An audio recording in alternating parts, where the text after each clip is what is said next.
you not see him now? Yeah. I don't see any questions.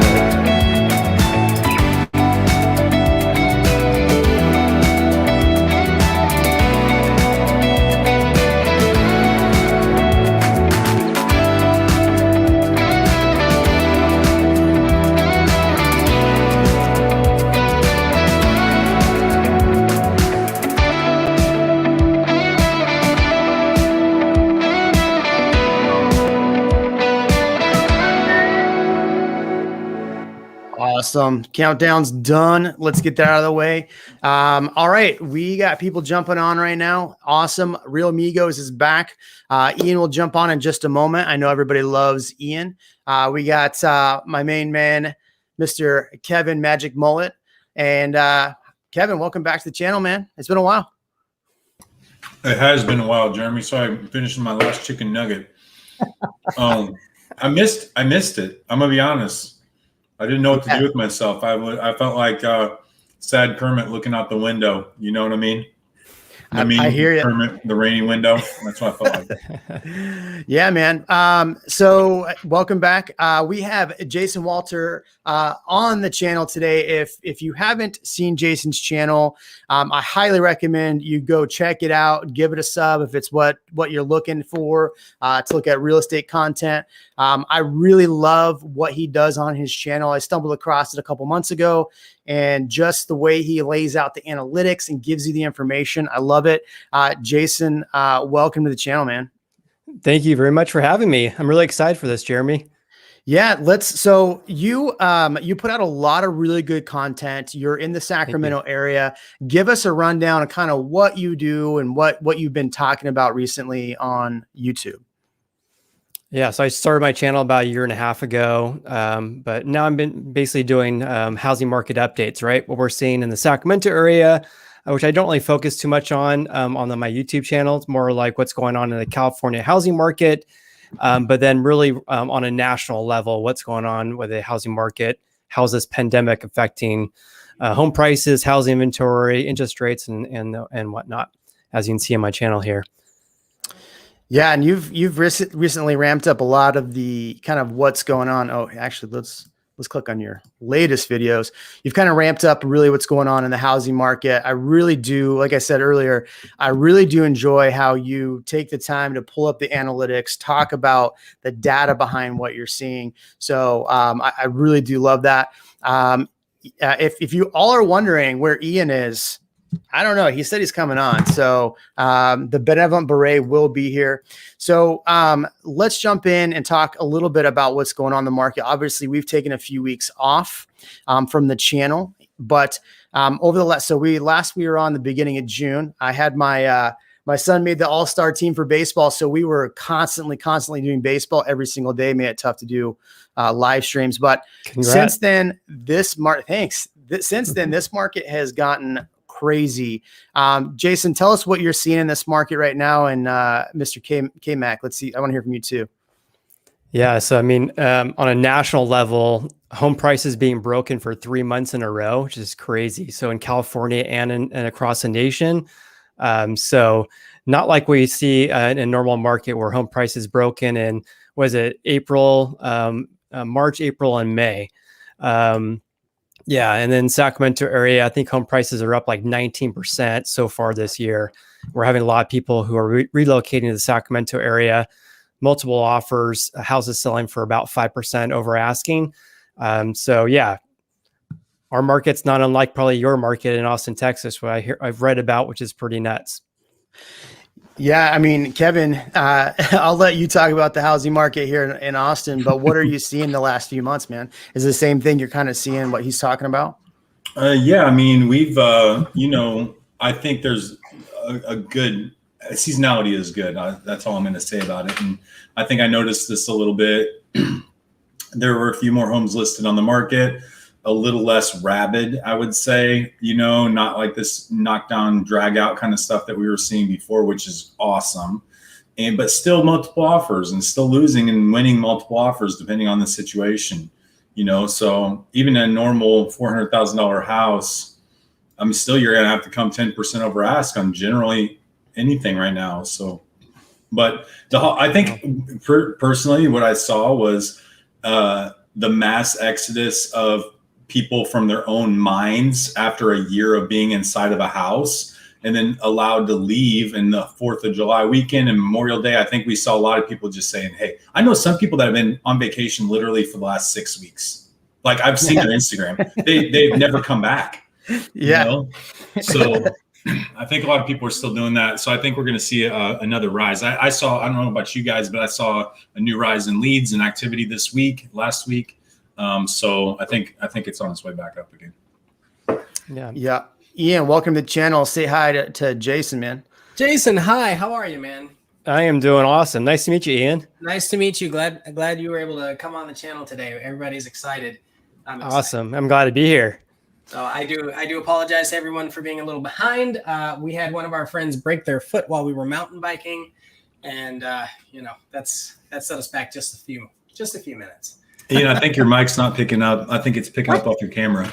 Yeah. What? Yeah. You're a little, out there. So Jason, I want to get back to you. So recently on your channel, you've been putting out some really good content. Your latest video today, was it this one? Yeah. Home price is slowing. You've actually literally, if you want to see what's going on in the market and you're wondering what's going on in the market, literally Jason's like last week of videos, I would go through and binge every single one of those videos. I think they're very, very good content in there. But Jason, recently especially in your last video, you're talking about home prices slowing. Are we seeing prices finally slowing and are buyers actually get back in this market? What do you think's going on there? Yeah, so I'm personally seeing more active listings, right? So ever since the July 4th weekend, ever since the holiday was over, I mean, the week before that was like just a lack of inventory that hit the market. But I personally saw a lot of inventory hit the market after the July 4th weekend.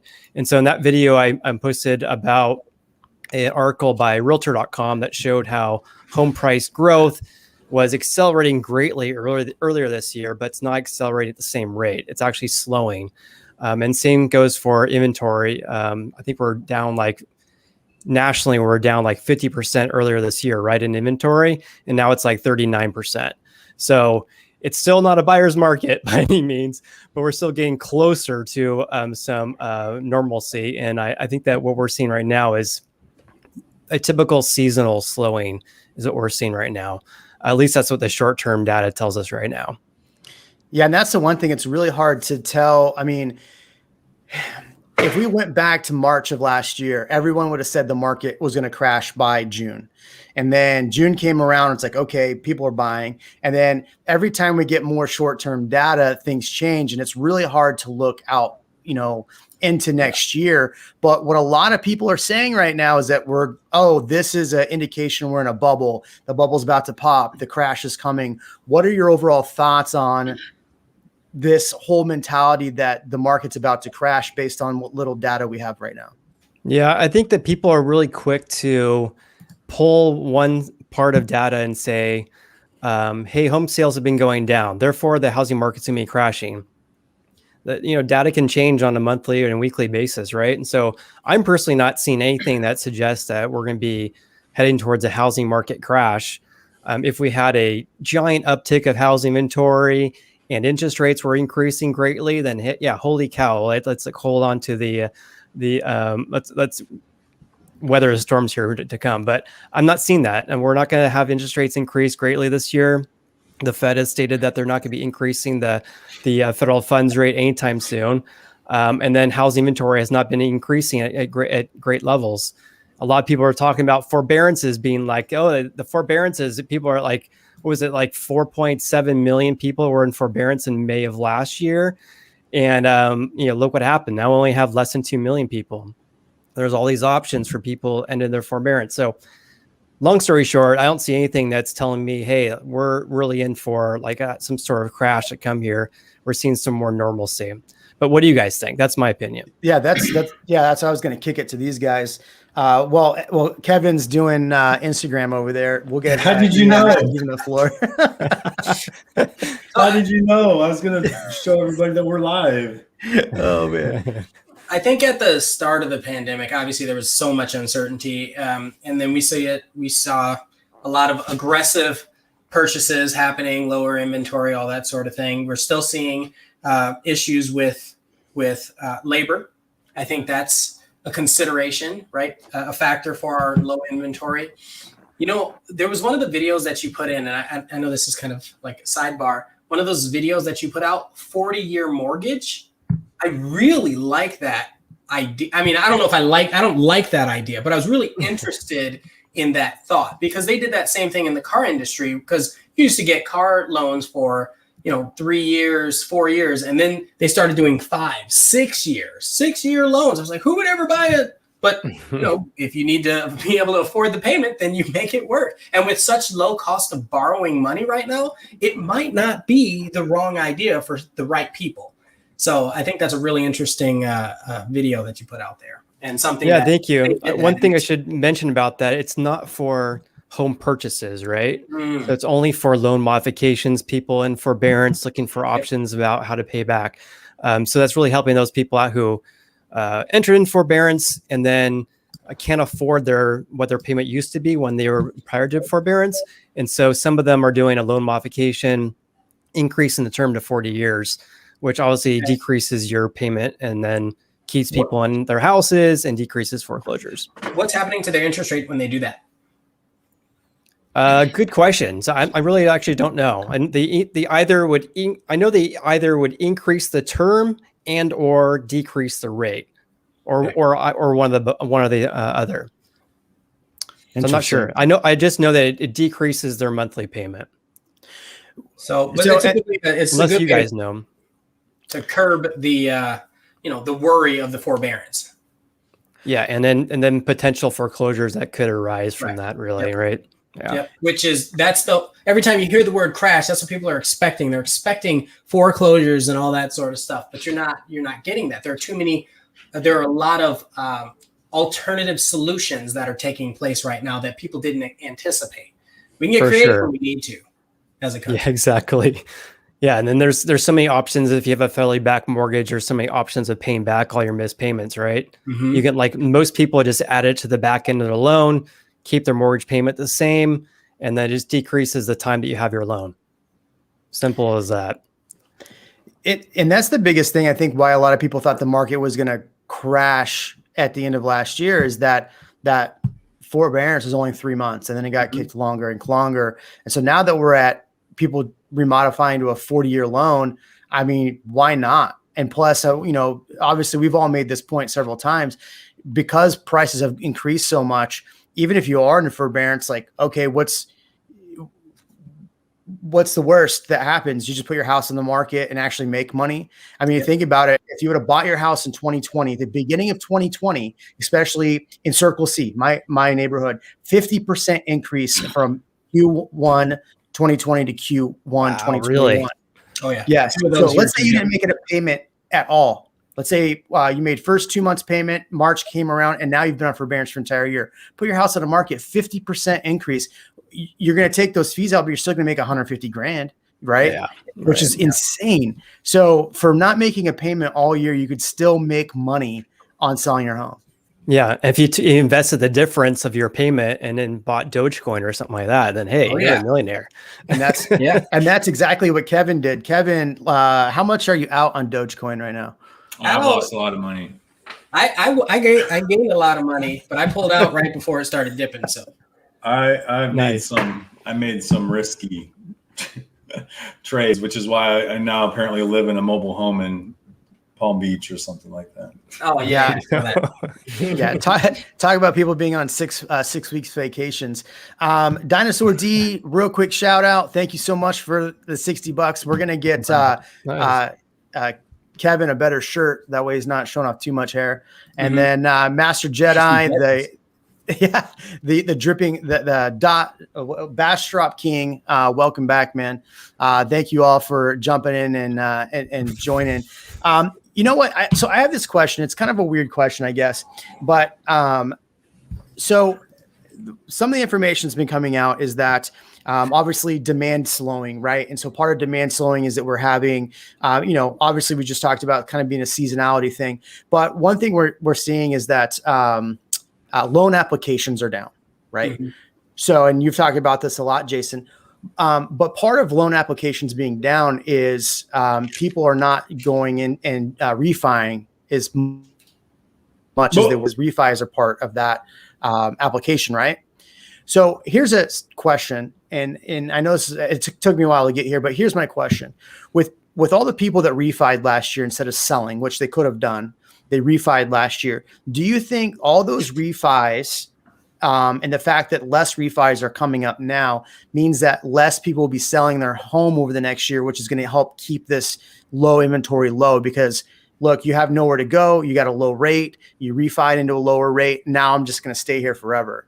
Do you think that's going to be a problem moving forward with all these refis? And second question, do you see an actual problem with loan applications dropping?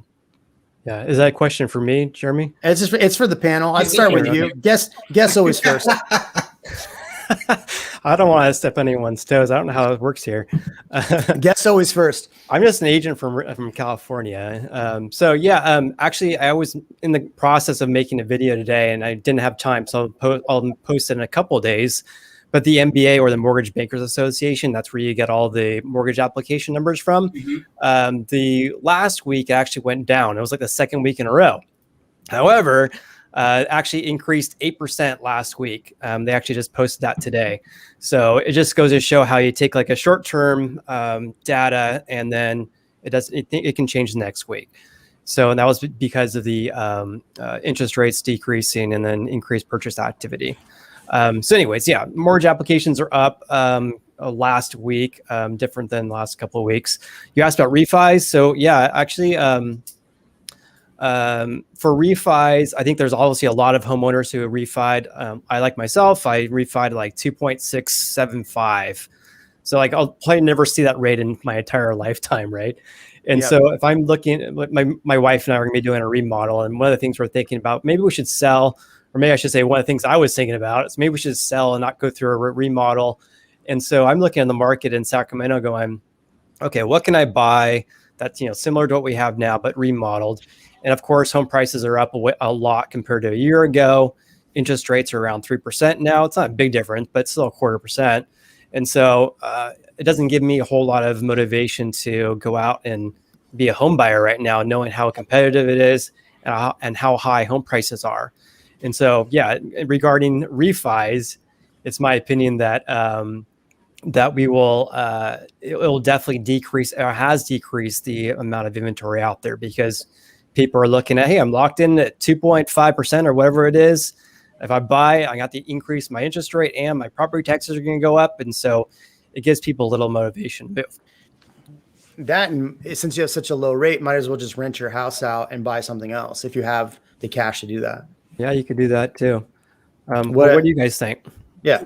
I think I'm curious about things like last week. So we say last week things changed. Mortgage applications were down. Well, it was July 4th. What was everybody doing? Nobody's out there buying houses. Everybody's out there, it's celebrating, because it's one of the first times in a long while where, and I'm not saying that it's completely done, right? But where people are out spending their time celebrating and not thinking about what's been taking place the last couple of years. So I could see that just being a dip due to circumstance. For sure. Especially leading up into it. This one was ending July 9th. So after the 4th of July weekend, makes sense. People are back at home and go, okay, maybe we should go buy a house now. Exactly. Yeah. Totally get it. Yeah, good call. Kevin, what do you think? We're going to see more inventory, less inventory from this stuff? What's going on? I mean, I think we'll see more. I mean, we'll definitely see more inventory, because I think it's only a matter of time before people come home. And the way I guess I've been explaining this to people is that the folks that sold or bought in the first quarter of this year, I would consider like your early adopters. Like, they immediately recognize the trend and they're like, hey, we want to hop on this trend while it's here. We know that it's, we don't know exactly what's going to happen, but we know likely it's going to continue to go up. So let's get in, sell while we can, and buy while we can. And I think after that, there's this period of where we are kind of right now. It's kind of like everybody's like looking at each other, like, Spider-Man meme, like pointing at each other, like, what are you doing? Are you buying? Are you selling? Or what are we doing here? And I think that's kind of where we were like the last couple of weeks. And so I do believe that what we'll see is just back into it again. I think you'll see another brief period of maybe a little bit of craziness, but I think the pace of the listings will start picking up because the folks that were sitting around waiting to see what happened are like, now they're starting to feel a little bit of pressure both to buy and sell. I think that's exactly what we're going to see. Think about it. Last year, I know some of our agents here locally have said that they see the cyclical, that they anticipate some cyclical nature of the market right now. I'm gonna be honest with you. I don't think you can make a trend over 2 weeks, right? I mean, It's been something for 2 weeks. You can't say it's cyclical because of 2 weeks. I think that's absurd. But think about what happened last year from June until December. Actually, I don't know about you guys. I was very busy June to December. It didn't stop at all. No. So there's nothing cyclical about that market. I don't know. I'm interested to see, but I think things are playing out the kind of way I anticipated they would play out, and I think maybe other people did too.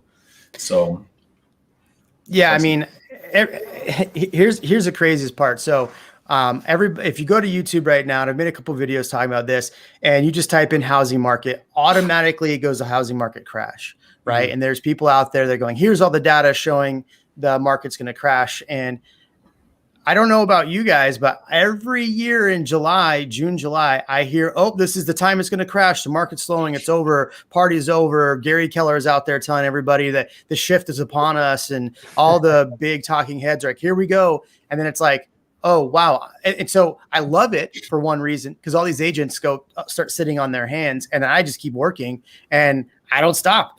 I don't stop all year because everybody else is like, okay, it's vacation time. I'm like, fine, I'll keep working. It's fine. But this question right here, so now that there is a little bit more inventory and we are seeing inventory, Janet, thank you for the question, because this segues in perfectly where I was going.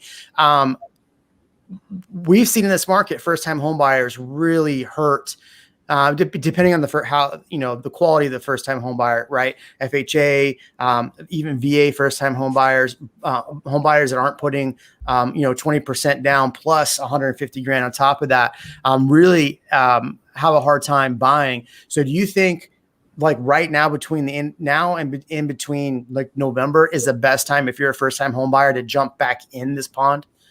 Jason, start with you because guess first. So if you look at the stats, which I'm a data guy, about 30% of all the sales are going to first-time home buyers, and it really hasn't changed much over the past couple of months. So I would say that there's a first-time home buyer. No, I wouldn't treat all first home buyers the same, right? I've helped first-time home buyers who had like $200,000 they're going to put down on buying a house.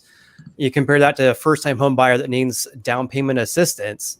That's like two completely different buyers.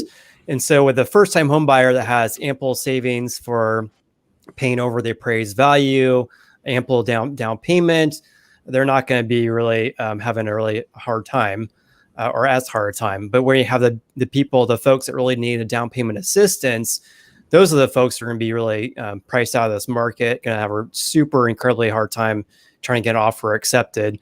Of course, every market's different, but in general, I would say that's the case because most of the offers I'm seeing in my marketplace, they're at least 20% down, often a lot more than that.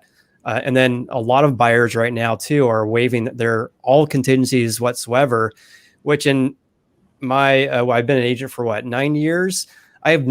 First time I saw that, except for like a complete fixer, was earlier this year. And now when we're getting up against other buyers, and other buyers are doing that. And in my marketplace, oftentimes sellers don't even disclose anything. So you get your disclosure packet about, hey, this is what's wrong with the house. Here's all the inspections. The buyer does all the inspections. So right now, buyers are writing basically blind offers with no contingencies whatsoever, and just crossing your fingers there's no foundation issues or whatever. Which is totally different than San Francisco, for example, because they give you a disclosure package before you write an offer. So it's pretty common there to write offers with no contingencies. What do you guys think? Do you think that that we're going to see more inventory and first-time home buyers that aren't, putting all this 20% down? Are they going to have an opportunity right now? What are you seeing in the market? So the first thing I want to say is I think builders are starting to trickle some sweat just a little bit. Bit. So I've had so many builders reach back out to me when they wouldn't answer the phone. They wouldn't answer the phone for weeks and months. And now they're reaching out to me and they're saying, hey, you know what? I've got this place. It could be perfect. I know you've got buyers. I remember this voicemail that you left. And I was like, wow. Okay. So because I'm having that too. Because of that, just so Friday of last week, I got a VA buyer under contract with a new build. What? Like, that's awesome. VA loans and FHA loans, people just weren't accepting them. They're like, yeah, I'm not going to do that. What's the price point though? Say it again. What's the price point? Just over 4. Okay. Is the house built already, or is it like a 9 month? So, good question. So here, a lot of the builders, most of the builders are doing inventory style, but they're building everything, and then when it's about 90% complete, 70 to 90% complete, they'll call us realtors and they'll say, hey, guess what? We've got something for you. Yeah. So this one will be closing next month like a traditional resale home. So does that mean the buyer backed out then? No, they just didn't release it. Interesting. They didn't release it. But they see that the market, it doesn't, they can't just write their own checks like they could 3 months ago. Totally different here. Yeah, I've seen that. I've seen that too. I'm getting a lot more text, but the ones that are falling apart, yes. And then the same thing, they're releasing the name that I will not name. They're now putting their stuff on the MLS with this is a bid. And we're bidding on these. You have till Friday to bid on these. D.R. Horton, I know they're still doing, but what they're doing is they're waiting until they're past sheetrock to actually put those on the market. Kevin, jump in here, man. What are you seeing? Well, I was going to ask, the one thing I was curious about with Jason is you said that some markets, like you said, the Bay Area market, they give you a disclosure packet, but then you're expected with the disclosure packet that you're going to waive an inspection. Is that right? I know that's very common in San Francisco, where you're giving a disclosure packet ahead of time. And so, the market in San Francisco is, nuts to begin with. So I think that's really common for people to write offers with no contingencies, but it's totally different just on the other side of the San Francisco Bay. Cause we had some friends who bought a house in like Livermore area, which is just on the other side of San Francisco Bay, and they're not giving anything whatsoever, but in their market, 100% common. If you don't write an offer with no contingencies whatsoever for well over the asking price, you are not going to be buying a house. So it's I can just foresee all the lawsuits going to be happening here in the next few months, right? Yeah, I'm thinking from their standpoint, probably in your current market though, you said they don't give you the disclosure packet though right now, but those people, are those folks still expected to waive an inspection period? So they're basically buying out, because you mentioned like it could have a foundation issue or something, but then you wouldn't necessarily know about it. So are you waiving the right to terminate, or not right to terminate necessarily? I mean, we do different here in Texas. We have an option period where you can terminate regardless, and you can do whatever you want. You can get an inspection.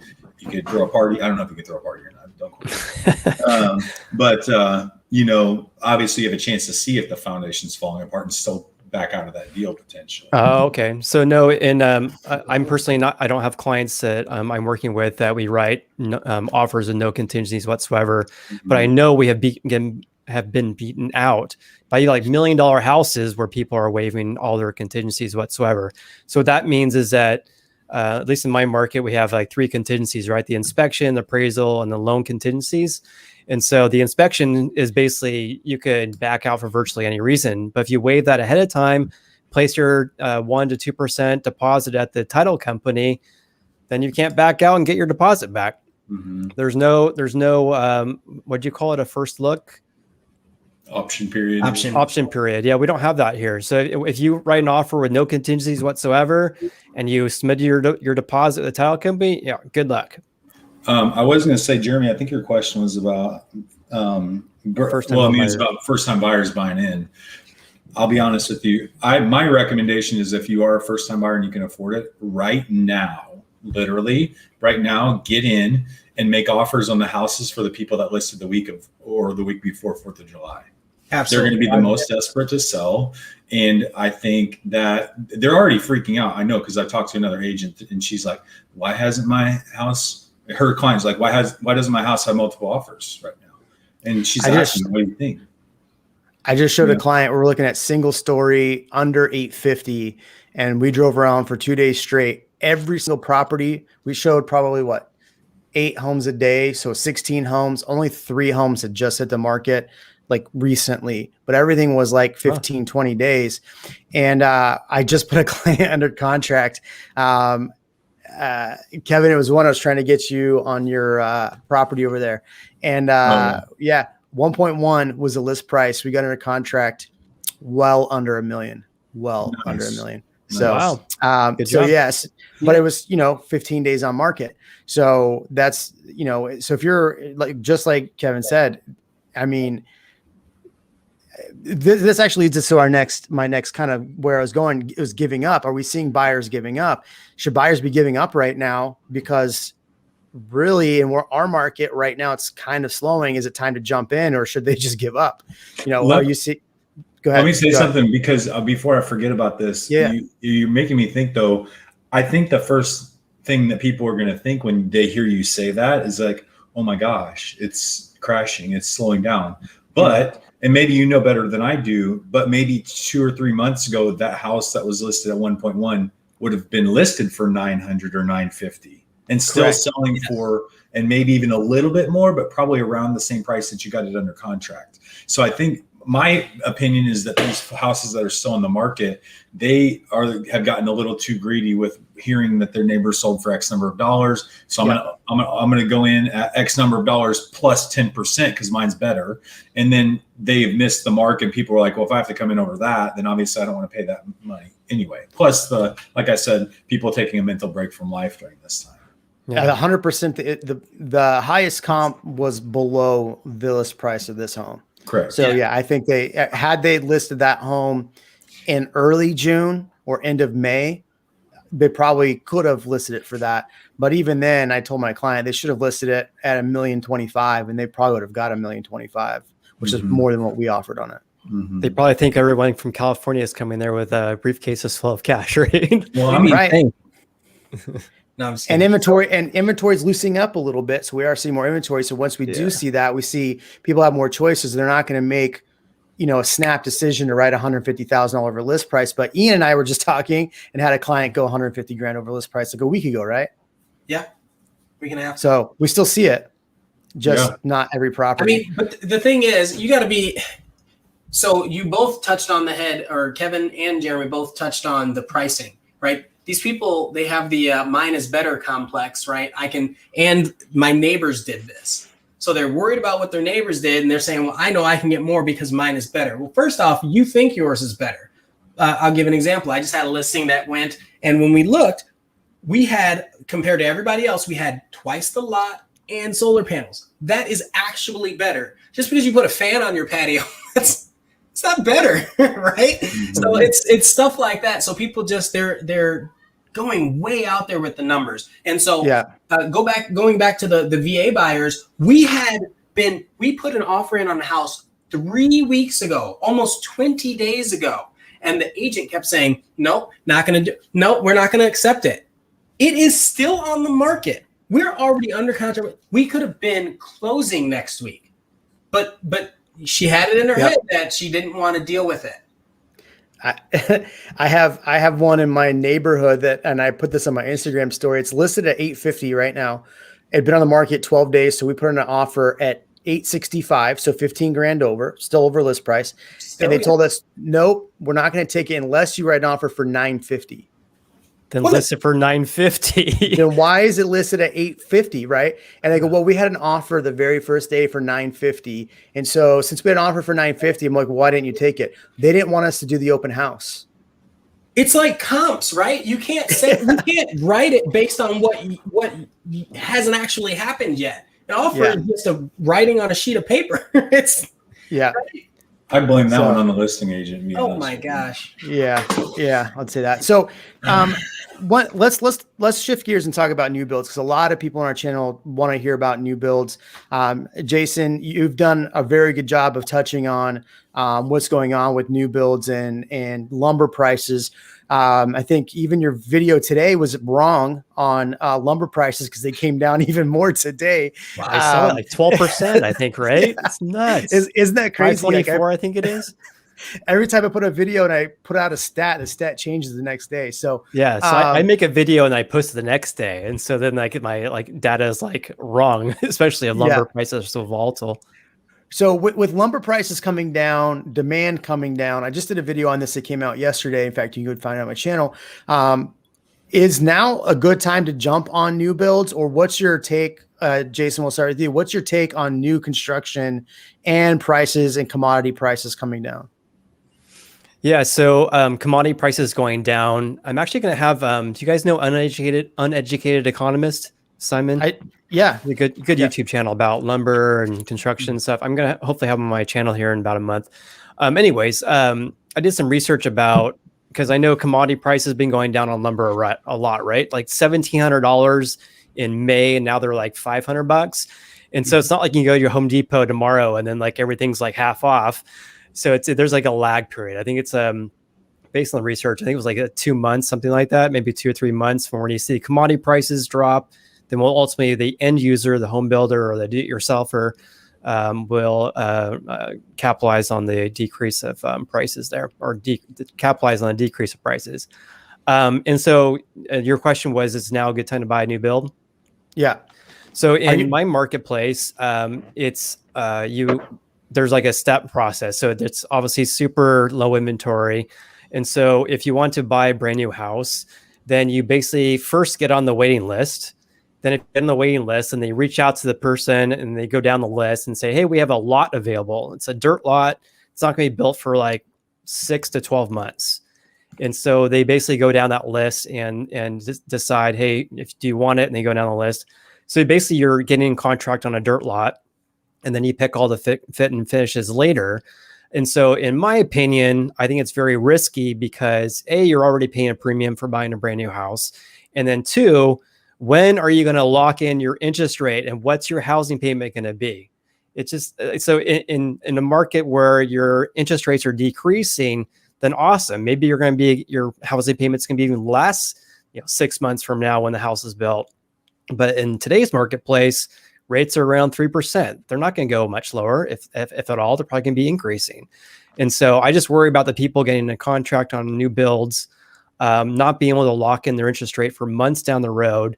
And then suddenly they're not at 3%, they're at 3.5%. So I just think, in my opinion, I would rather go with an existing house versus a new home build. Plain and simple. Did you watch my video? No, I didn't. I kind of said the same thing a roundabout way, because really, it does take a while for those prices to kind of level out where it is hitting the end user. So, and with interest rates, everybody keeps saying interest rates are going to be higher at the end of the year, but they're now lower than what we were expecting. So, Ian and Kevin, I want to hear from you. What do you think about buying new build right now? Our market's a little bit different because a lot of it is in bids. So they pre-spec out the house, and then they pretty much say, here's the complete house with what's going to be in it. We're 2 months away from being complete, so write an offer on it. D.R. Horton does that.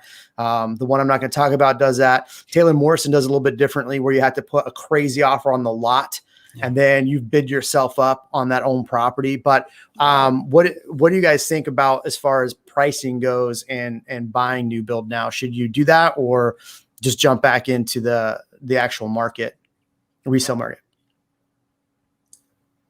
Kevin? I personally, I'm not telling you not to do it. You can do whatever you want.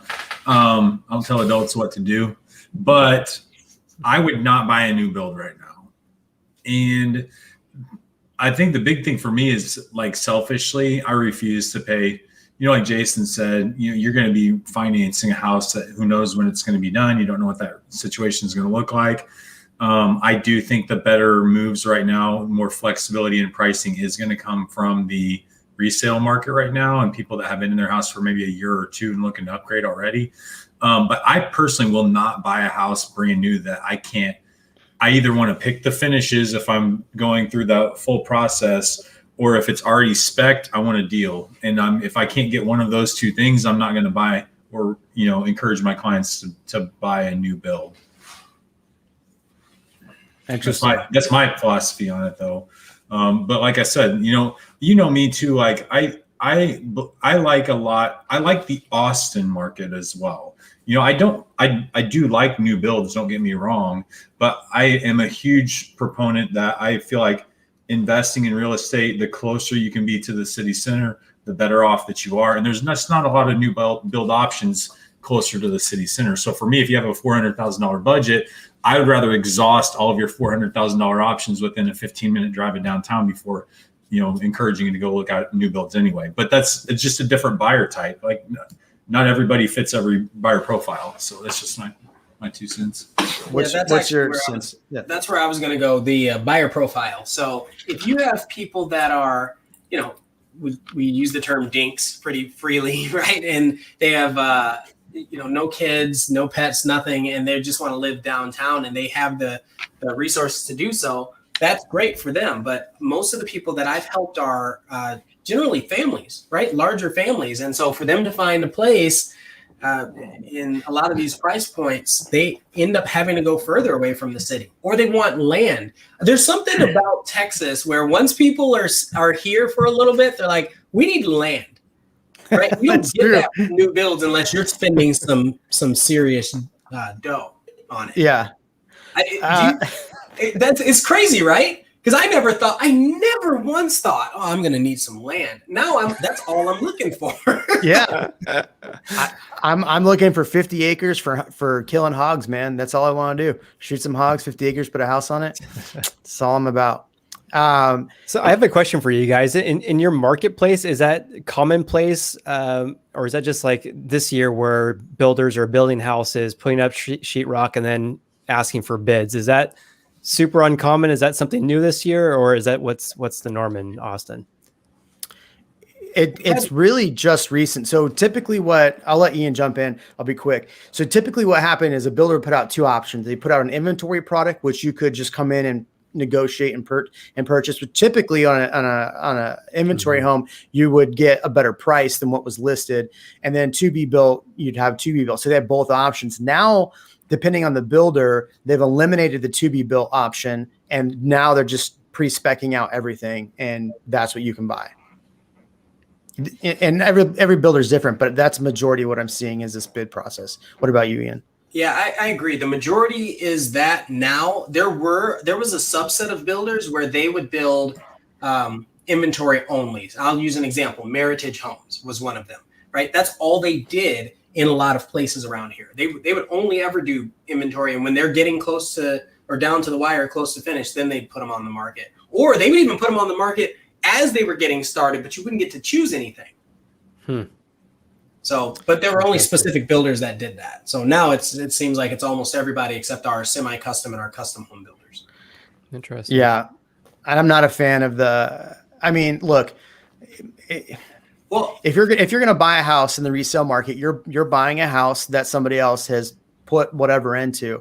So buying a new home, I would rather put my stuff into it, but you're basically doing the same thing in a resale market in that new build market, but you're getting something a builder's already picked out for you. It's new, but you didn't get a chance to put your thumbprint on it. And Kevin said that a minute ago.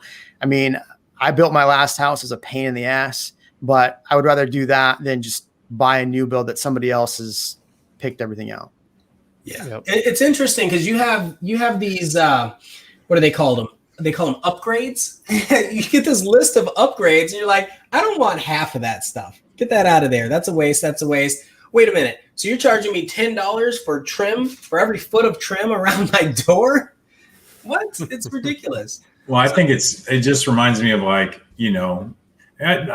if you like cars, I think a lot of us dream. We go onto the website and we build the vehicle. And what do you see at the end of the process after you get your custom vehicle done? Like, go build a Corvette right now. You'll go crazy because there's like 3,000 options. You want yellow seatbelts? You want red? you want black? Do you want green? What about the stitching on the steering wheel? Just give me a car. I don't care at this point. Just give me a car. But they don't. It's almost like they don't even allow you to get there. It's like, I hope you had fun speccing your car. Now click this button and you'll see the list of stuff that's in inventory that you can actually buy.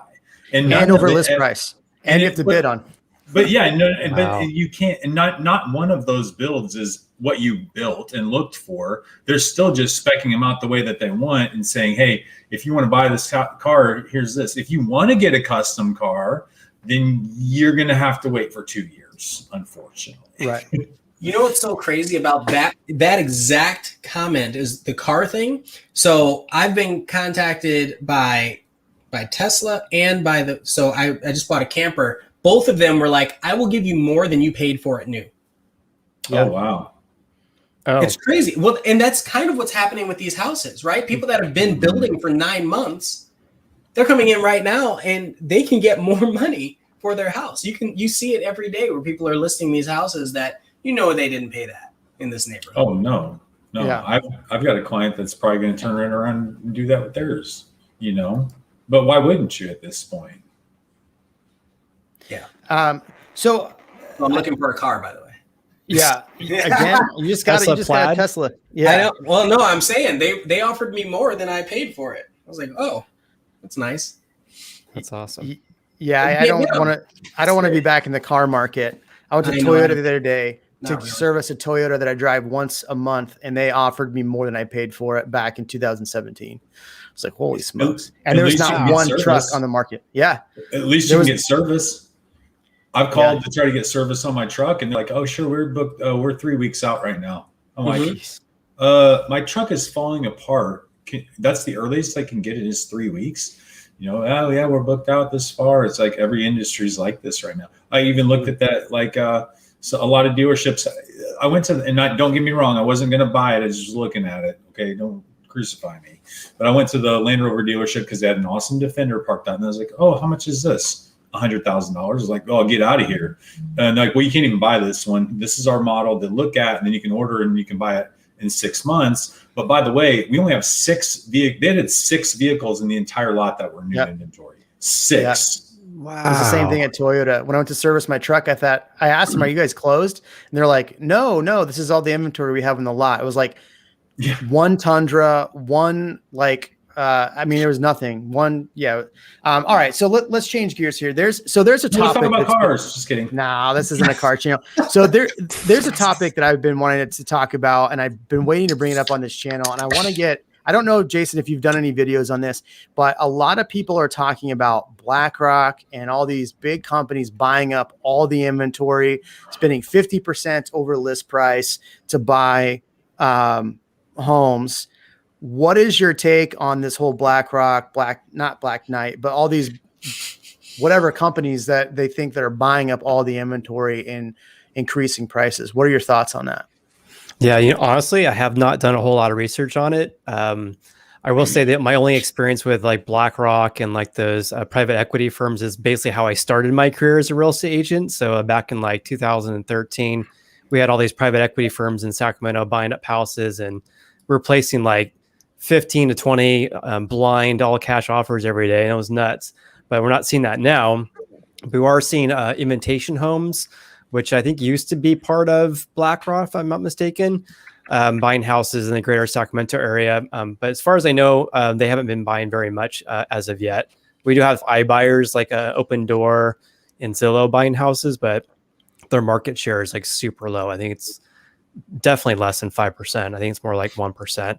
But I honestly have not done much research about what's going on with BlackRock. I watched a video about BlackRock who bought an entire development, but the reality of that is it was being sold as a rental investment, not as like going to DR Horton and buy every single house they have available. It was more of like a product that the builder was putting together for investors. So yeah, I'm probably the wrong person to ask about it. So let's hear your guys' opinion now. Well, there you go. That's your next video idea. Research the BlackRock. Thank you so much. I'm gonna write that down. It's actually on my list of things to do. Yeah, I've looked into it quite a bit. I'm trying to figure it out because it's all over the news. I mean, here's the thing is like one article comes out and then everybody else writes the same damn article. Right. And so they just use the same information from that article. And that's what snowballed with that neighborhood you're talking about. Nobody really peeled back the onion to realize that it was meant for that purpose, to buy 120 units. As a rental properties too. As a rental. Yeah. Yeah. So Graham Ian and Stephan Kevin, had a really good video about that. Yeah, he did. And when he broke down the whole BlackRock thing and talked about the percent of buyers are actually buying, like how much up they make up of the market, which was like less than 1% of like institutional buyers. But I want to get your guys' opinion. What do you think, Ian? Well, so that would be my first thought is I'm looking at my experience, who's coming to me when I have listings, who am I having conversations with on different forums. I don't hear anything like that. I've not experienced that. I might have a few wholesale dealers coming to me, but otherwise I don't have any large institutional investors coming to me, not at the prices that we have today. So I haven't experienced it. And I hear the data. I don't know if it's real news because that's not what I've seen. I'm ready to put on my tinfoil hat when you're ready for me. I'm ready for it. Let's go. Put on the tinfoil hat. Let me grab my tinfoil hat and prepare yourselves. Bookmark this video.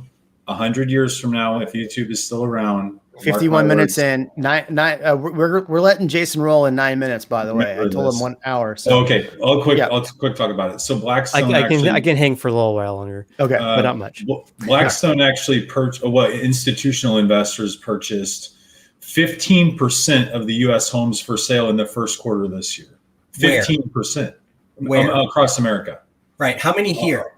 I'm not talking about just here, though. I'm saying generally speaking, they're buying in markets that are less competitive, but they are buying. That makes sense. Right. And so they're buying. So my tinfoil hat is this, and it's the same thing. Like college 40 years ago or 50 years ago was relatively affordable and everybody went, and then they believed in the future, they were telling everybody, well, you need to go to college, you need to get a degree to get a good job. So then their kids go to college to get a degree and they end up $100,000 in debt that they won't pay off until they're in their early 40s, by the way. And so my thought on that, truthfully thinking, is, I believe that it handcuffs people, not just this generation, but probably the next generation for sure, that the luxury of owning a home will be it will be a luxury. I think much fewer people will have the luxury of owning their home. And I believe that most of the corporate money in this world, the wealthier will get wealthier. And I think that they'll want to move our economy towards a 1% ownership of most of the spaces and forcing people to rent from the 1% in that regard. So I think that that's what they'd like to do here. And this is, for me, the first step in what is probably a decades-long shift in the way homes are owned, generally speaking. It's living as a service, like the rental market. I mean, think about it. People are cash flowed anyway. Generally, like we're a cash flow. Insurance is a cash flow. Home insurance, life insurance, car insurance. Medical bills, like anything. Now you own a diesel truck. They put a you have to buy diesel exhaust fluid on a continual basis in addition to the gasoline that you have to buy. It's just natural. People want a subscription service. They want continual income. We're the largest group of continual income. So why not find more ways to get continual income out of the people that are providing the most income? Especially with inflation being so high right now. Yeah. Right.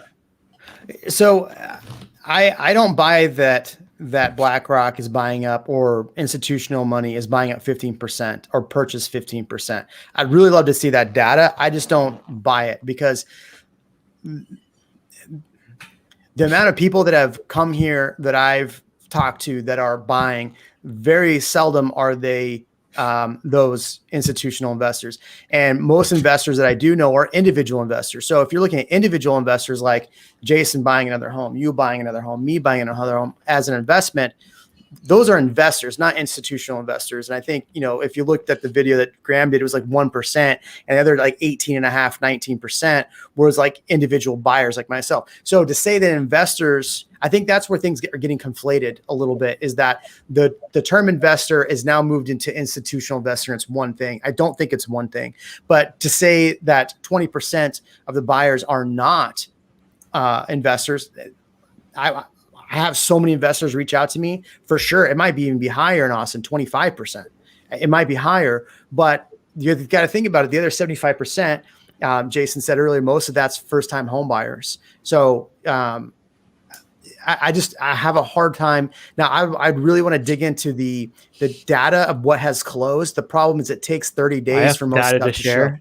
You do? All right, I'm going to hear it. Let's go. Yeah. So according to the National Association of Realtors for May, just looking at their latest post, they'll have an update with June sales in about a week. But they say individual investors or second home buyers purchased 17% of the houses in May. This is according to the National Association of Realtors. That's even with April up from 14% from May 2020. All cash sales. Sorry to interrupt. Can you share that screen? Oh, how do I even do that? I'm such a rookie at this. Down at the bottom toolbar, it says share screen, and then click on it, and then you can click on which tab you are. Don't show these tips again. Can you see my screen now? Not yet. You got to hit it one more time. You hit the.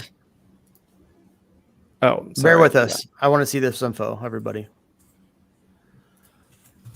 Entire screen or window? Right, window. Window. Yeah, window. Boom. Do. Sorry. There you go. All right. Perfect. Okay. Are you guys with me now? You're doing. You clicked on. There you go. Perfect. Got it. You see it? Individual investors, second home buyers. So Yeah, this is according to National Association of Realtors. They just posted this on June 22nd for May, right? There's like a 3-week lag. So individual investors, second home buyers purchased 17% of the houses in May, even with April. All cash sales accounted for 23% of all transactions in May. That was down from 25% in April, but big difference when you compare it to 1 year ago, 17%. So it went up from 17 to 23%. Wow. So you're looking at about a 6% increase in those sales. Interesting. One thing I looked up the other day too more was than that. So that's like a 50% increase ish. Yep. No, you're right. Yeah, 17 to 23. So that's a 50% increase ish on cash transactions. So I looked at the other day, I ran the numbers for the last 10 days of closings in Austin, and it was like 880 homes, something like that. Of those, cash was probably 300. So it was a good percentage of those closed. If you looked at FHA and VA in the last like 10 days that have actually closed, it was only like 3. It was ridiculously low. So that's something I hope that we see soon, is that people buying FHA and VA can actually get back into the market. So yeah, you guys probably have a lot of cash buyers in the Austin market. I bet it's like in Sacramento, it's like 15% of all sales. BlackRock, Fundrise, Opendoor, Redfin, private equity, purchasing homes through third parties. Perhaps individuals might not have much impact, but curious to see the combination market share. I mean, it could be. I mean, it might be more than 1%. I don't know. But if you buy in another individual's name, you have to do a quit claim deed or transfer that property into the other LLC. So it makes a lot more paperwork to do that. But in the delay in sales or a restricted sales, right? Like, so you can't sell to a FHA after that, right? You're kind of locked into conventional only, or conventional or cash. So if Opendoor buys your house or Zillow buys your house, they can't accept, the next person can't, or they can't accept an offer from an FHA buyer. Yeah, what's that? 90 days? Is that right? What'd you 90 say, days. I think it's 90 days. Yeah, that was like what we had back in the day when we had a lot of foreclosure sales. I remember that. Who is selling to Opendoor right now? So it's interesting. I've had a few people when I go on listing appointments that'll say, well, Opendoor, Zillow will offer me this. I was like, yeah. Okay. What does that mean? Like, really? I know that I can net you more. That's the. But if you go through some of these neighborhoods, it's the speed at which people want this done. If they need, cash in 2 weeks, they don't know the process. They don't trust the process. They may be newer in the market, right? This may be their first home that they're ever selling. No, I get it. I mean, that's so funny because I get it now because I had this conversation in my head today with a small item. I can sell like a pair of shoes on Mercari and I get my money right now, or I can sell those shoes on StockX and I get it 3 weeks from now or 4 weeks from now. I'll get more money selling on StockX, but then I have to wait a month for my money. Like I get it. I mean, but we're talking about 6-figure differences, not differences, but we're talking about 5-figure differences in this for homes though. But I guess if you want the money and you're a nervous Nelly, then maybe Opendoor's It goes back to the FOMO.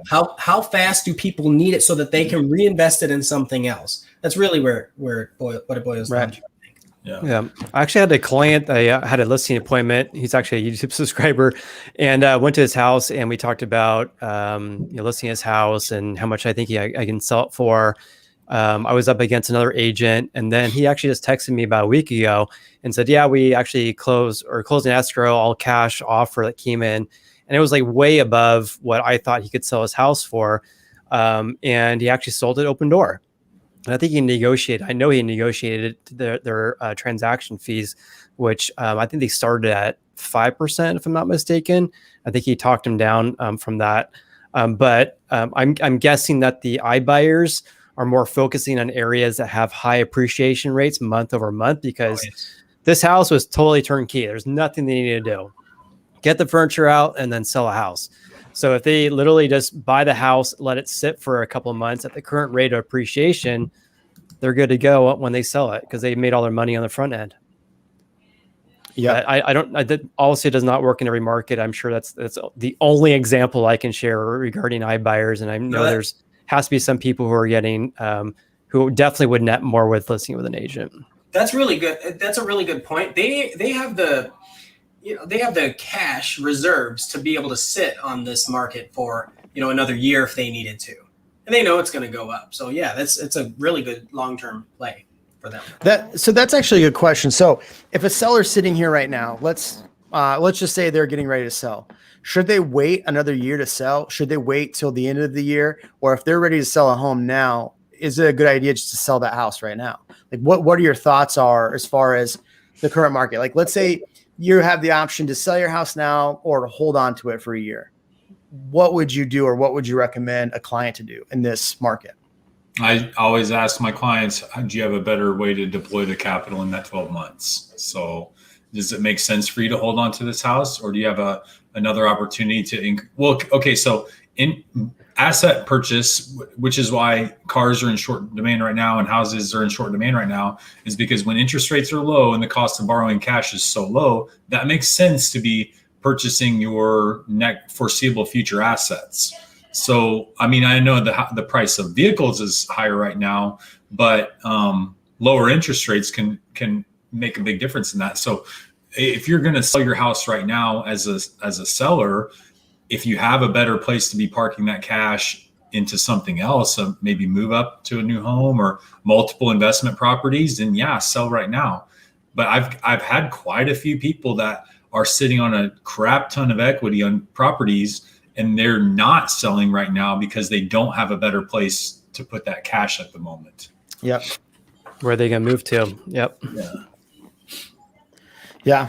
I've actually had clients that, they're building a home and they've come to me after going under contract and they go, okay, our homes aren't going to be done until October. Should we list them now in July or should we wait further down the road? And I'm like, that's a great question, but if I was a seller, I would wait till November to sell, not right now in July. I think November historically in our market has been one of those months where there's low inventory, lower than there is now. A lot of the stuff that's going to be hitting the market is going to be dropping off.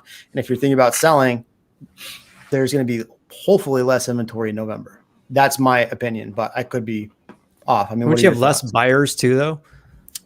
You would think so. I know every year, Austin's different. Every year in Austin, in November, we've listed the first or second week of November, and we've had multiple offers every single year. Interesting. Huh. So I think with here, we still have so much growth in the city and so many people relocating here that won't slow.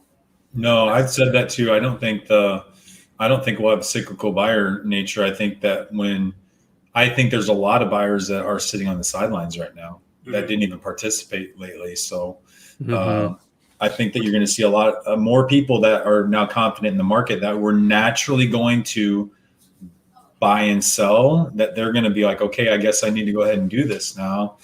Whether or not it costs me more, I make a little bit more or less, I think is a wash at the end of the day, because they need a place to live. So I want to talk about Aaron's comment. It's just after 7:59. It's 8 o'clock. It says a lot of work from home. I've been keeping my eye on this for a number of reasons. I've talked about it a few times too. It's one, it changes the traffic patterns when people are no longer working remote, which changes where they want to live.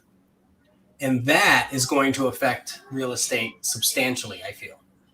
Have you seen? Go ahead. No, go ahead. No, I was going to ask Kevin. Sorry, Kevin. I was going to ask Jason a question. Go ahead. Oh, I just anecdotally, I've talked to people at executive space with large companies right now, and they're basically saying that if they're asking their employees to come back, like 40 to 50% of those people are saying, "All right, I'm out." They're quitting the job because they'd rather find something that they can work from home. So I don't think there's going to be a mad rush back into the office. I think these companies are going to be forced to. I think you'll see a bigger shift in commercial office spaces actually than anything, and people will be putting the foot down and saying, "No, I'm working from home at least part time." Yeah. Interesting. So I was going to ask Jason that. I mean, he's in Sacramento. Are you seeing a lot of those people that are either telecommuting or working from home moving to Sacramento, leaving the Bay Area? For sure. Yeah. I've helped quite a few people move from the Bay Area that have work at home arrangements, buyers who have bought my listings that have work at home arrangements that basically are keeping their job in the Bay Area, but just working in their office at home in Sacramento. And totally makes sense, because if they're giving the opportunity to work from home, why live in your studio apartment in, somewhere in the Bay Area that you're paying $4,000 or $5,000 for just because you want to be close to work? Whereas now you have your commute's like 20 feet in your underwear. And so might as well move to Sacramento or Austin, Texas, and, buy a house, and your payment actually goes down, and you have a lot more space. You have a big backyard. And so I'm sure you guys are probably seeing a lot of that in Austin as well. But yeah, in Sacramento for sure, because home prices, I think our median home price just was posted. It was like $575. Compare that to San Francisco, $2 million. What's that? That's the same, almost identical to, we're at 550, I think right now. Okay. Yeah. I look up Austin's, what is it? Your board of your realtor board. Yeah. So they actually post that every month to see what their stats are. And every once in a while I go on your board and see that, because they make it public, which is, I like that. Yeah. But yeah, with Sacramento, the home prices are like a quarter of that of the Bay Area. So for people that work at home arrangements, we're seeing a lot of people move to my area. So awesome. I think we're forgetting about a lot of the people that are actually building the houses, a lot of people that are actually delivering the groceries, a lot of the people that are working at these grocery stores, and they might not be home buyers, but it's still going to contribute to a lot of the traffic patterns. And I think that is still going to affect where people want to live, where people are going to want to hang out, and what they're going to want to do when they're not working. People, I mean, I don't know. I do not sit in the house all the time. I just can't do it. Mm-hmm. I don't. Yeah, you go out, ride bikes, and have your friends break their foot. Yeah, or kayak, or I go try new restaurants. Like, I'm always out because I love the area. I have to explore. I'm always taking people to see these places, or if they're not, I have to go for them. Right. So I'm still doing that, even though I work remote or work. And I'm sure you guys have noticed this too, driving here in Austin.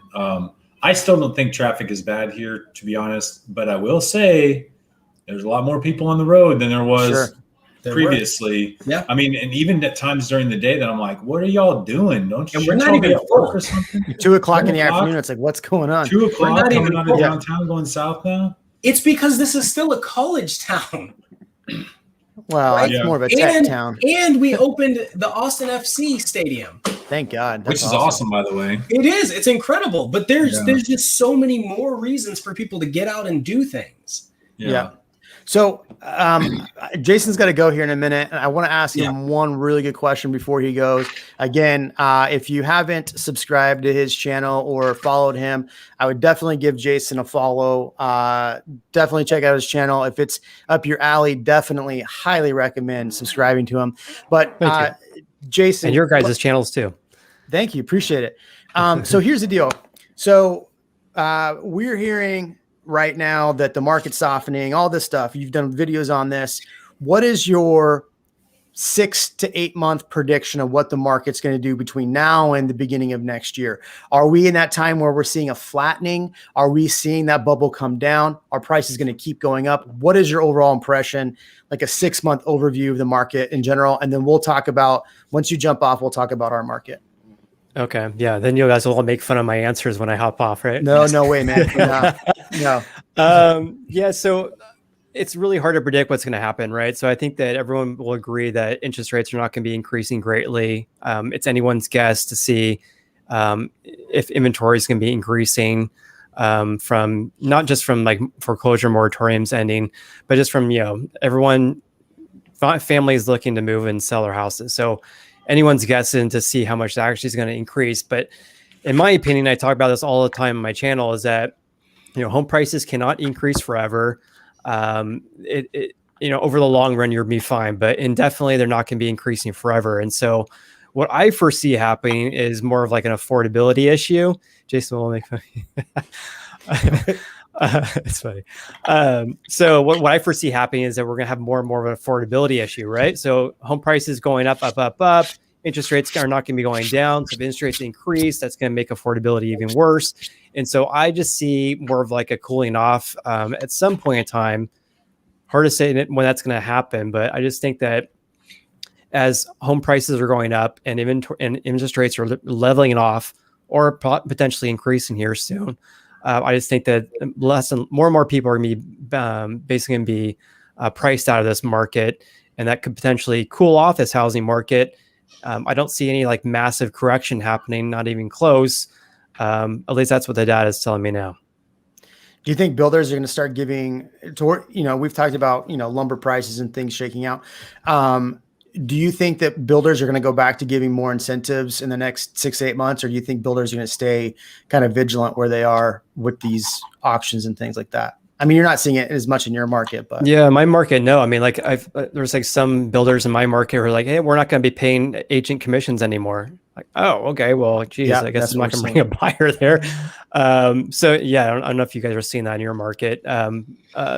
So I think that if, we're seeing lumber futures prices going down, right? And so at some point that's going to be decreasing the lumber purchases for builders, which ultimately would allow them to build more affordable houses. And then also we see other building material prices going down as well, and supply constraints are not as great, then that could increase the amount of inventory for new houses. And then maybe give people a chance to buy a new build without being on a waiting list and moving in 12 months from now. So yeah, I don't know. That's my take. What about you guys? Can I speak? Yeah, Ian. All right. So 6 months, right? We're looking for 6 months. 6 to 8 months. Within 6 months, we're going to see our rental prices start to catch up, because you have so many people moving here that can't buy or haven't bought or decided to wait. That's going to be huge, have a huge effect on our market. And I've been driving by seeing so many apartment complexes just going up and up and up. So I think that's going to be interesting. I'm not saying it's going to skyrocket, but I do think it's going to start to catch up a little bit, start to rise a little bit. I don't know what the percentages are. I don't have the data. So that's one. And then like I said, I'm bullish on some of the things that are coming as far as the tech world goes. I really think once we have the internet, the internet. Gosh. The internet. Once we have the internet. What is the internet? Oh my gosh. There's this thing called the World Wide Web. It's this series of tubes. I am so glad I joined on this collab. I'm learning so much. On On that note, I do have to go. once Starlink is functional, and this is so important. We have people out in Lago Vista that have terrible internet. People don't want to live there. That expands our opportunity to build. If you have people that work in tech but are okay working remote, they still need solid internet connections. And once you start adding that into the mix, it's going to change things. I think it might not be rapid, but I think it's going to expand where people can move. Yeah, interesting. Kind of as a counter to what I think Aaron and Kevin, maybe you were saying it, where people may still be working from home a lot. Well, this will be the counter. I think that'll help. Yeah. What do you think, Jeremy? I hate to go, but I do have to go. But I no really worries. appreciate you guys having me on the channel, and it's been really fun. Awesome. Give Jason a shout. Give him a subscribe. Jason Walter, we'll get you some subs. We'll get you some views, man. Thanks for coming on. Thank you so much. Thanks, Great to meet you guys. Awesome. Enjoy the show. I'll We'll watch the rest of the video later on. Okay, cool. Thanks, man. Perfect. All right. So my opinion on the 6 month, and let's talk about Austin, right? Let's talk about what's Austin's going to be in 6 months, because that's what people are really on our channel for. What do you think the 6 month outlook, 8 month outlook for Austin is? Are we seeing the leveling? Is it time to buy? Is it time to sell? I mean, what are your overall thoughts in this market? What is really going to happen? Well, it's definitely not time to sell. I mean, it's if you're in the market to buy, like everybody keeps repeating, you cannot get a better interest rate today. It also depends on where you want to buy. It also depends if you can afford to buy. There are a lot of people that think they want to buy because they hear it's the thing to do and the way to build wealth. But if you want to buy and you have to be near, like Kevin says, the city center, because that's where all your friends are, well, that's not possible for everyone. Someone said, I think Dinosaur D said, buy in Thrall. No, Master Jedi says he can move to Thrall once we get Starlink. He's right. With Thrall, you know how much money you can make if you start getting multifamily in Thrall right now? That's a good idea. What do you think, Kevin? What's your outlook? I don't think I'm always a positive person when it comes to this stuff, but if I felt like it was, I do think it's going to level off, and I think that's healthy. I mean, I don't think it's going to matter. But yeah, Adam is 100% right. Like, we're not day trading houses in this market. You're not trying to catch the bottom or the top as a seller, bottom as a buyer, and the top as a seller. We are investing, hopefully, in an asset, hopefully, that we are building equity in while we're living in it. And that's the most important part. I don't think that really people understand, as well as many of the wealthiest people in this world who invest in real estate, that wealth is equity. It's not cash flow. You can make such little money on paper and still live a comfortable life, but the folks that have the most comfortable lives long term are the ones that are investing in equity. And this is a mindset that many of my investor clients already know. Like, the smart ones are okay not making $500 a month above and beyond with cash flow, because somebody's paying their mortgage, at least, or most of it, and it's paying it off, and they're appreciating in the house, and it's equity. It's equity on both sides of the coin. So I don't think it's going to slow down anymore, because I think what will probably happen, if I were to guess, is if you see any sign of consistent slowdown, that have you seen that the guy rubbing his hands, the meme of the guy rubbing his hands? Yeah. What I mean? Yeah. The investors are going to be like, all right, we're ready to do this. We're ready to buy some houses. I agree. Look, my prediction for the market for the next year, everybody's talking about this bubble. What Jason says is 100% right. Look, when we sell stuff in the media, it's so much easier to have clickbait titles. There's nothing clickbaity about home values only increased 6% this month, right? It's super sexy to talk about that they went up 50%, or the market's going to crash because they only went up 6%. But our standard market's only going up 6 to 8% per year. I mean, look at Austin year over year till 2019, from like 2012 to 19. The height was 12%. The median was probably 6 to 8%. Last year, we saw almost 50%, depending on where you lived. 30% was on average. So are we going to see these crazy numbers next year? No, but you should never be buying, just like Kevin said, you shouldn't be buying a home to buy this year to sell next year. That's you're going to have realtor fees. You're going to have closing costs, everything. So it doesn't make sense to hold something for that long. Hold it, take time, refi out of it if you have to. I mean, do what you have to, but you're not going to build long-term wealth by short-term plays with real estate. That's just, even if you're doing flipping, it's not 100% you're going to make money. I mean, big flippers still lose money they'll make money on 8 homes and lose money on 2. They're also paying higher taxes because you don't really, I mean, you should be rolling the money into other projects anyway, but you can't. You have to pay taxes on the gains of those flips as well. So you're still not really building equity and wealth, because at some point, what are you going to do with all the cash that you made? You're going to make $500,000 this year on profit flipping houses to what? Continue to flip houses until you just die, until you flip so many houses that, I don't know. I mean, you understand what I mean? Like, at some point you need to be doing something important with that capital. And listen, wealth is everything.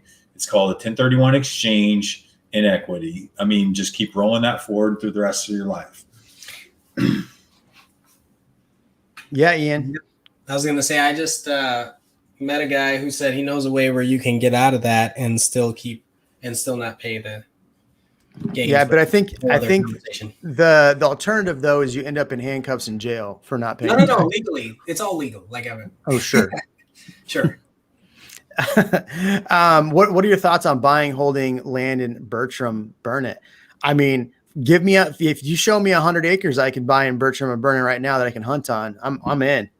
Yeah. It's not $500,000. Burnett's where Spider Mountain is. It's big. It's the only ski lift in Texas, but not for skiing. It's for mountain bikes. So I'm in. Interesting. Sounds like a ripe environment to break an ankle. Oh man. So let's talk about the Austin market a little bit. So, I mean, everybody's saying 6 months from now, we're not going to see a huge turn. We'll see probably leveling is kind of what I'm hearing from everybody. Mm-hmm. But what are your thoughts on what's going on currently? Are you still seeing 150 grand over list price? Are we still seeing as competitive? And how long do you think this slow-ish, where we're feeling it's being slower, how long do you think that lasts? I think, Jeremy, you're probably the best one to answer this question of the three of us based on volume, I would say. What are you seeing right now? Yeah, I do need Buffalo Trace, Rob, for show. Go get some. Yeah, I don't have any bourbon in my house right now. You have tequila? How did that happen? No, I don't have tequila either. I got vodka, and that's about it. Vodka and wine. Yeah. Man, so yeah, we by volume, we have a lot. I think what we've seen is a migration in price points more than anything. The price points have gone up from what our buyer pool is looking at. So price points are much higher. But what I've seen in those price points is a leveling where, just like we talked at the top of the show or earlier in the show, that people that their houses, the house next door to them listed at 700 and sold for 8, right? So they're like, okay, I'm going to list my house for 9. Well, how are you going to list your house for 9? And like, that doesn't make sense. The last house sold for 8, listed for 8. So I think that what we're seeing is people that overlisted, which happens this time of year. But here's the thing. It happens every time this time of year, because everybody for the last 5 months has seen all this craziness, crazy prices, over list price, multiple offers, and it's every year. This year has been on steroids, but now instead of pricing 20 grand over what it should have listed, people are listing 150 grand over what they should have listed, right? So I think those people are going to sit on the market for the next 4 or 5 months. It's going to drop off in November. We're going to see a super low amount of inventory. Everybody's going to be like, oh, the inventory's low again. All these people in media selling media crap. And then your prices are through the roof again, and then in through January, and then January's going to take off again because every year in January it takes off. So, and I don't think the bond yields are lower. So I don't see that interest rates are going to go crazy high. So I just think that we're going to see a good leveling between now and really the beginning of the year. I don't disagree with you.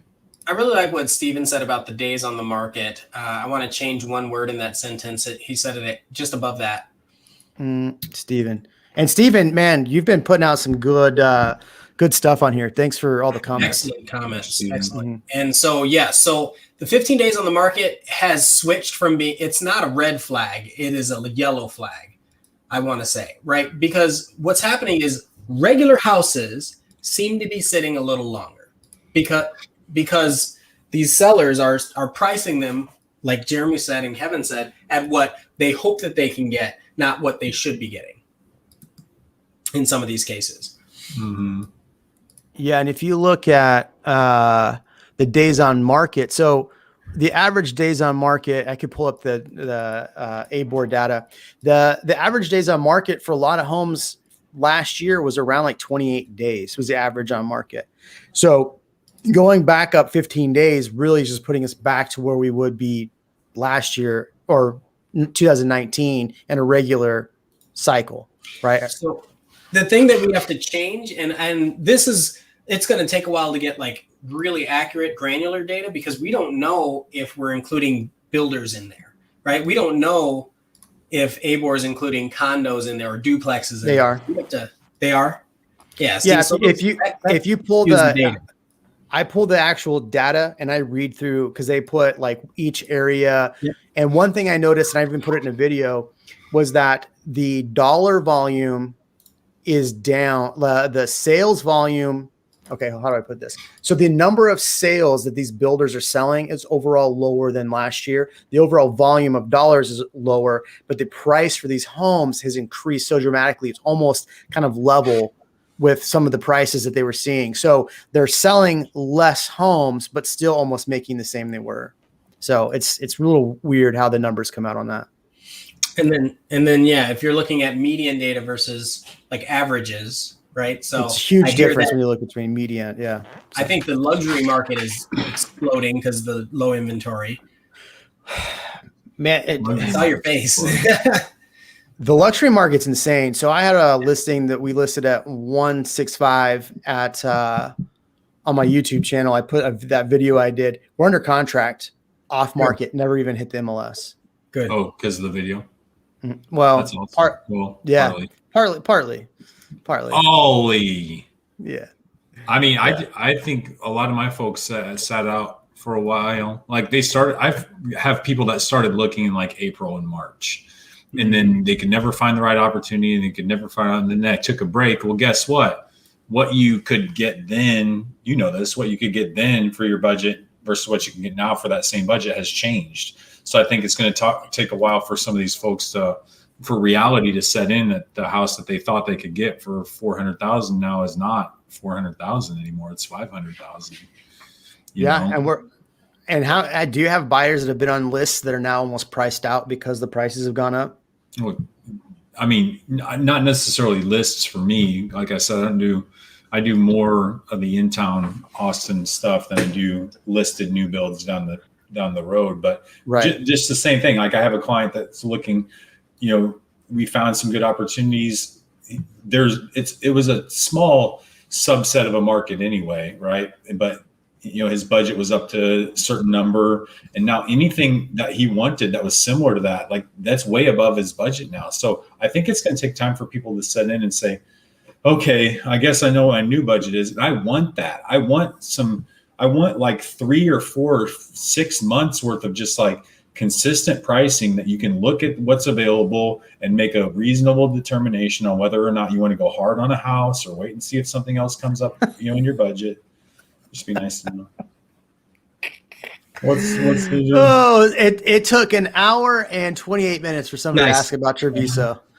Treviso, hey, listen, I wish that there were more options like Treviso around that area.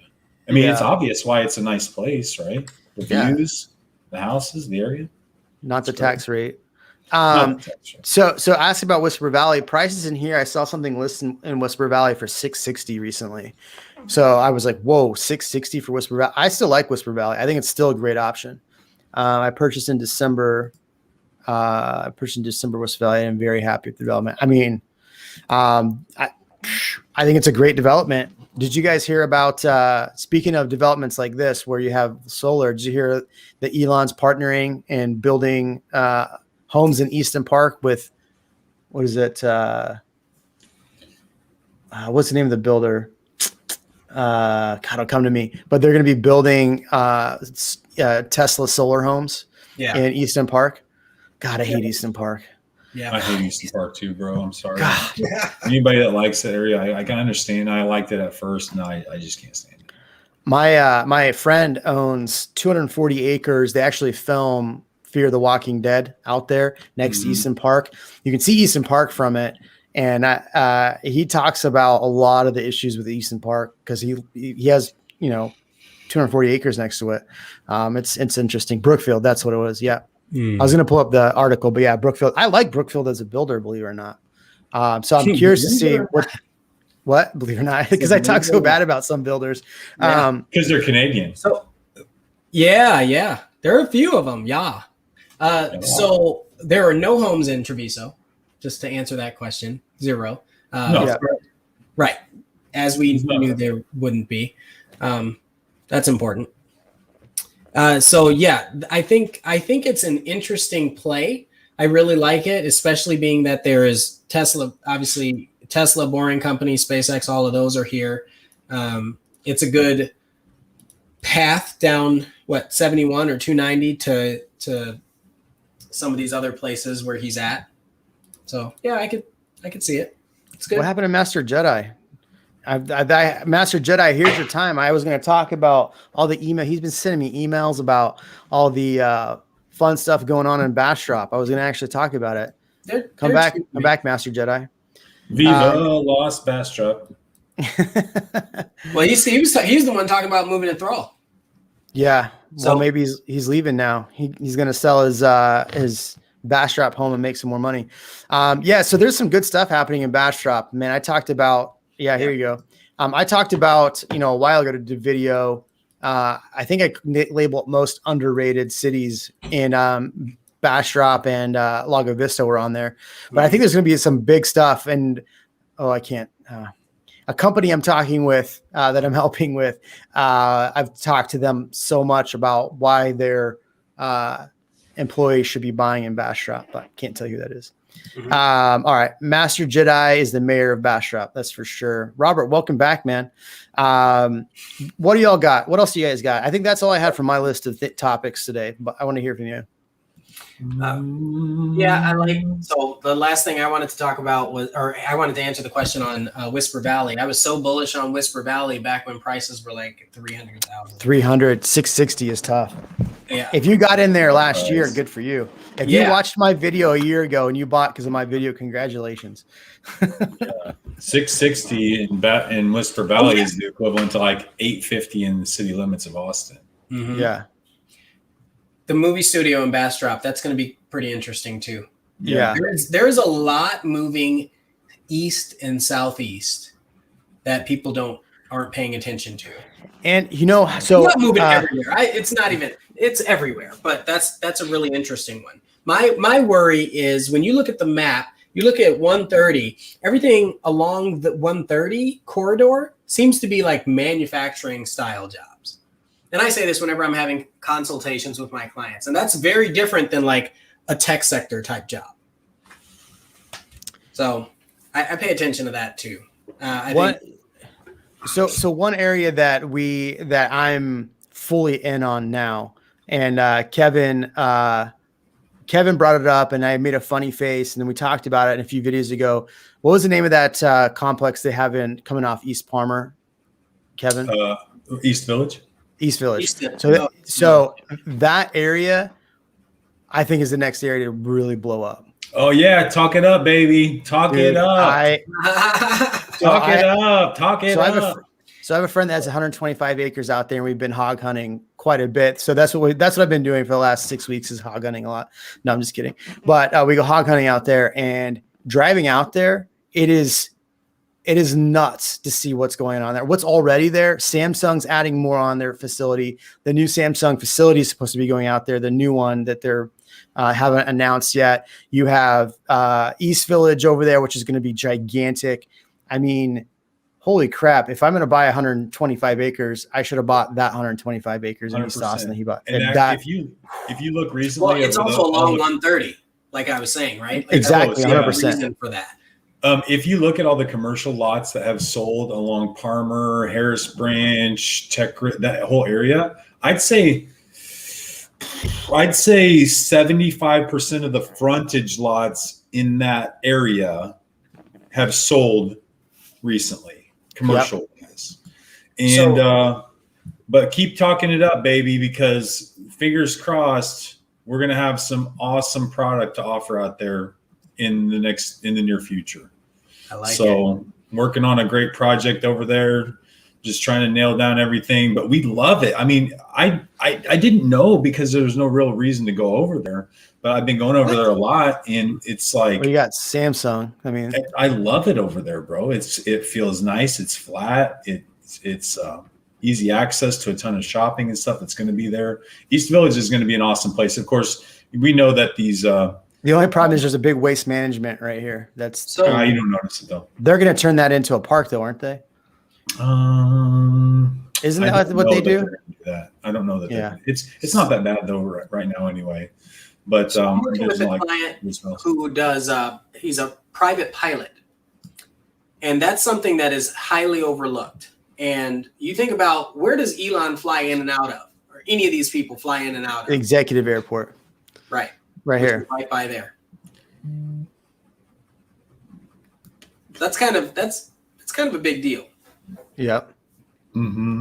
So you've got telling you, man, that's 85. You've got and get to everywhere, and then you've got this executive airport right here, and then you have all the shopping and all this growth. It's going to be an interesting. Let me paint a picture for you, shall I? Paint one. Go for it. Imagine that the domain was being built, and you had the opportunity to buy a condo or a house adjacent to the domain. Absolutely. Would you do it? Yes, no question. Jeremy might not. Jeremy hates the domain. I don't know why. You can't buy anything. You can't buy anything decent within earshot of the domain. You know, that goes back to our conversation about institutional investors. They built that. They started a project a long time ago, but the institutional investors that built that own still all of the apartment condos there. None of them are for sale. Yeah. I bet there's, how many thousand units do you think are probably up there? I mean, and more, and they're adding more and more and more and more.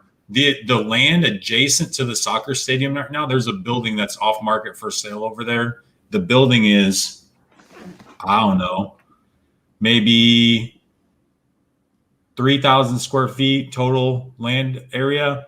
And they want $10 million for that land, for that little parcel next to the soccer stadium. So this area, in my opinion, is going to be one of the hottest new areas around because of the opportunity, right? It's not just that it's hot, is that it's so underdeveloped. There's so many opportunities around there that once that first domino falls, it's going to go and it's just going to explode because there's so much over there to be built. And it's gorgeous. So yes, I have a vested interest in that area. So yeah, of course. Oh man, that's funny. Master Jedi is already emailing me. He said the Samsung facility supposedly going into Taylor. It doesn't matter if it's Taylor or North Austin. They're both along 130. I thought that they were just going to expand their current footprint. Well, I thought so too. I thought so there was the $17 billion, right? I don't know how much space they have there. It's not like I've taken my drone up to look at it. They said they have plenty. If they have the space, that's same with Tesla. They have plenty of space too. People don't know they've got plenty of room to grow.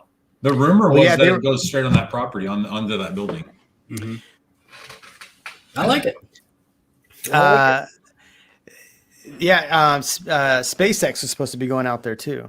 Yeah, SpaceX, Boring Was Company. was They're all, supposed to. I just don't I know. like the idea of how our city is going to grow into but new like city centers of sorts. it still goes back to the I'll say the income of the people that are purchasing in these areas, right? So who's working at Samsung versus who's working at Apple? What is their income, right? Like that's going to be a factor to how these areas around it grow. Mm-hmm. And then future tech company yet to be named, because I think we're selling ourselves too short on what's happening like right now. Oh, of course. You know, versus like, you know, think about the Silicon Valley relative, and even Seattle. Seattle, of course, is in the valley, right? You can't build anymore. They ran out of space to be able to build. Right. Like Austin's ability to expand our footprint and offer flat land to folks. Yep. You know, I looked for a while. I had a client toying around with the idea of moving a business here, and he needed a massive facility. There was nothing available. You had to build that facility. And the guys, when I was talking to these commercial real estate guys, they said, good luck, because Amazon just purchased all of them. Like they have the pipeline right now of everything that's going on over there. So yeah, I think once the momentum builds a little bit more and we get back to more of a stable economy, I think that's, you know, you'll see some more growth. By the way, cool video. If you haven't seen it yet, I'm of course, Jeremy's a YouTube guy. You should be watching all of his videos. You should also be binging other good YouTube content, because I think it's way better than any garbage that's produced on mass, you know, production television right now. But there's a cool video by Casey Neistat's brother, Van Neistat, who has a really kind of cinematic channel. And one of his videos is called The Fourth Turning. And if you're familiar with this concept, I think it's cool. I think it's, you know, maybe a little tinfoil hatty, of course, but a really neat video about how potentially we're in the fourth 20-year turning of an 80-year cycle, like the fourth quarter, so to speak, of the game, and it goes in 80-year increments. So you mean like the Industrial Revolution or something? Yeah, I mean, if you look back to every previous 80-year grouping of years throughout history, every 80 years kind of follows the same first quarter, second quarter, third quarter, fourth quarter flow. Okay. And it's almost like by the time the generation gets to the fourth quarter again, they forgot what the first quarter generation was doing, and then they start all over again, and they do something else very similar and make kind of the same mistakes and do the same cool things too.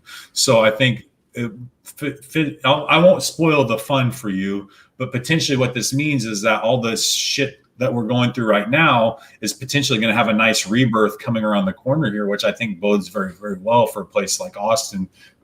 Listen, I think Austin's going to be like the lost city, the cool lost city of Atlantis moving forward. I think it's going to be like Rome. I think it's going to be, in decades from now, is going to be the hottest place in this entire country to live. Yeah, but you know what happened to Rome? Well, but that was over a long period of time. I'm not saying right? I totally zoned out for a minute. We're talking about Romans. Okay. Well, I'm not saying it won't happen to Austin at some time, at point in time, but hey, not during our generation, more than likely. So it's a cool video. Go take a look at it. Pretty insightful. I tried to pull it up on YouTube. I couldn't find it. That's where I got lost. Fourth, spelled FOURTH, Turning, by Van Neistat. Rome didn't have tacos. That is huge. That's how do I even comment? I don't know how to comment. I don't know. The other day I was trying to comment on somebody else's channel and it wouldn't let me do it. I was back on Kristina's channel the other day after a hiatus. Kevin is pulling an Elon and saying it's the new boomtown. Well, it's not the new boomtown. It is the boomtown. It is the boomtown. Yeah, I don't think it's new. We're in the melting pot of this country. We're the New York City of the. I'm curious to see. So if you look at Austin, like, okay, I look at Austin and I go, okay, well, where can we even build, right? How can Austin even grow? And then you go out and you look off of, you know, that East Village. You go look at all the area and it's like, holy crap, there's so much out here still to be developed. And then you go out towards like even like East Pflugerville, East Round Rock on the other side of 130. You go look at Georgetown, East Georgetown. There's so much room to develop still. Yeah. The only place you can't build anymore Is right downtown. now is Bee Cave. That's it.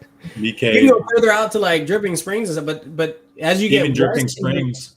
It's getting tough. yeah, Dripping Springs there's plenty, but like right in BK, right along Lake Travis, that's getting a little congested. But otherwise, and then downtown, otherwise, Well, where do you build? Dripping Springs is Build anywhere. constrained for other reasons, though. I mean, infrastructure is easy to drop into the prairie and farmlands of the east of the Balcones fault line. That's another cool, geographic rabbit hole you can go down. How the Balcones fault line runs through the center of Austin.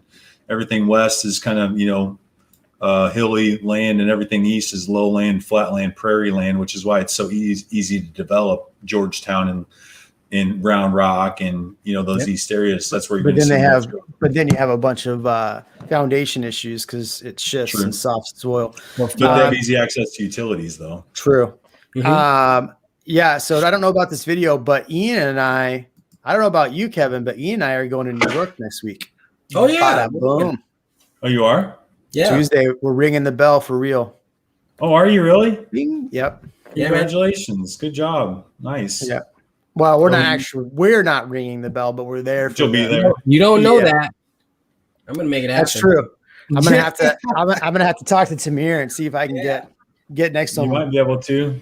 Jeremy, Yeah. you are the poster child for this brokerage. That's true. Right. I'm not Kind gonna of. lie. Yeah. I've been too busy to pay attention to stuff though. So I'm All going right, to stay guys. here and work while you slackers are over there. hey, Just we were in South Padre last week. I was working the whole time, man. I want to say one more thing, just for the Go. record. This is not a Hawaiian shirt, so Oh gosh, it's just a normal shirt. it is. Yeah, yeah. It's not a Hawaiian shirt. It's just a normal fancy colored shirt. So I'll never wear it again. Thanks, guys. You're missing the shades that go with it and the I the know. butt snorkel hat. For what it's worth, my outfit when I wear this shirt is white jeans, pink sneakers, and those faded sunglasses. So I am Don Johnson in this outfit. I like it. Yeah. Okay. Well, good for you. All right. That's it. We're at an hour and 45 minutes. We're trying to cut these down so they're easier for my editor to cut down the clips. Clips are going to be out Sunday nights or Sunday mornings. Sorry. So clips. And then every Tuesday videos are still dropping. Check out Ian's channel. Make sure you find him on there, Ian of Austin. And there we go. We're going to go get some pickles rolling. Heck yeah, that's a great idea. Thank you everybody for watching. Thank you guys. See you Yeah. Have a good one. You guys, thanks. later.